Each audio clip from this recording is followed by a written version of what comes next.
I do have to say, I wanted to always say this to you is that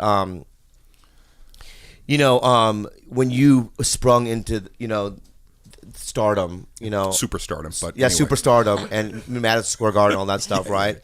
I've always said about you, people go, because people that don't know, how I want to say this in the right way, right? Some guy that doesn't know who Dane Cook is, then they see this kid, this good-looking white kid who's energetic and physical and crushing. They blow up and they go, well, he's goofy, or they'll say something, right? And I always would tell people, I go, dude, that guy's a fucking beast. This dude right here is back in the day. I'm not aside from all the shit you did, and I'm not kissing your ass. And I've said that about other guys too, where you watch somebody and you go, holy fuck, that's what he did to that fucking room. Especially the shows that I would see you in is in LA, right, where it's jaded and you have so much competition, and it was cool to do Oddball, even though we didn't hang out that much. Yeah. You know what I mean? But I saw him. Oh, were you part of the first class group? No, we were the last. No, the last.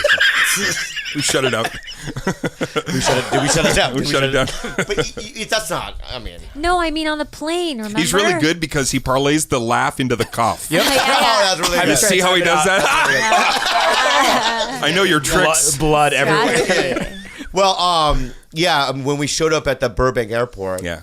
Do you remember you guys were all in first class and I was in coach? Oh, you're. Yeah. Yeah. So you were part of the first class. Yeah, I was part of the very last one that went out with Sebastian. Yeah, but no, the first Jim class. Jeffries. First And on class the plane. on the plane. First Yes. class. Yes. Yeah. Yes. Yeah. Right. So they would Tom Segura would throw pillows at me back Yeah. there and stuff. Yeah.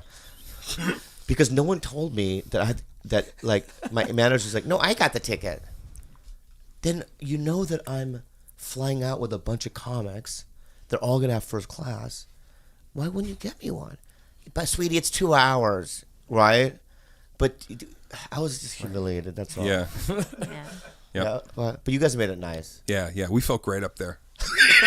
What do you mean? We just felt great about ourselves. Was it funny? Were you laughing? No. Yeah. No, everybody put their headphones in. Yeah.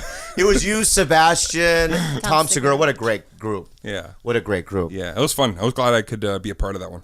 Yeah, it was fun. And I just couldn't believe that we have you here. It's like, honestly, like, but it's of course, because we've known each other so long. A long time, man.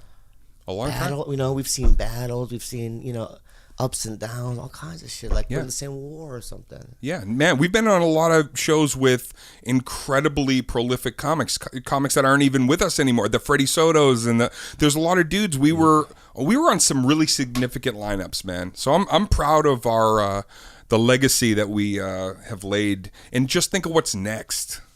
That's what I'm always excited about. Death. Think of what's next. Death? No.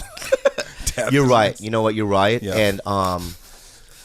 And also, the whole key to the whole thing, if you're young and want to do comedy, and really it's two things. You got to work hard. You have to go up on stage, obviously, right? Right. But it's also just not. I've had years after Mad TV. You don't know this about me. I've had years that were really bad. Like I wasn't making a lot of money, and I couldn't get anything going, And then I've had amazing years, It's ebbs and flows. It goes up, but I never quit. I would never quit. And you've never quit. Yeah. And that's the number one thing. You just got to keep going. If you have the talent, of course, Because there's I think we're always looking for some kind of end zone to make us feel like a real sense of accomplishment. Yeah. But let me tell you a quick story about Jerry Lewis. Jerry Lewis was one of my favorite comedians growing up. The guy was the biggest star in the world for many, many years with Dean Martin. And he produced and directed and he built technology, and he just a pioneer on and off screen. And I became friends with him in his later years. And he became a mentor, and then he became actually family to me. So I talked to Jerry Lewis once a week. My childhood hero, I ended up getting into like some really deep, and I could honestly, like, I can hear his voice now on a low moment in my life, literally calling me and talking me up back to a place where I could function. I went and saw him do his show. He was 89. He'd been in show business, ready? 84 years. Jesus. at this point. Oh my So God. 84 years.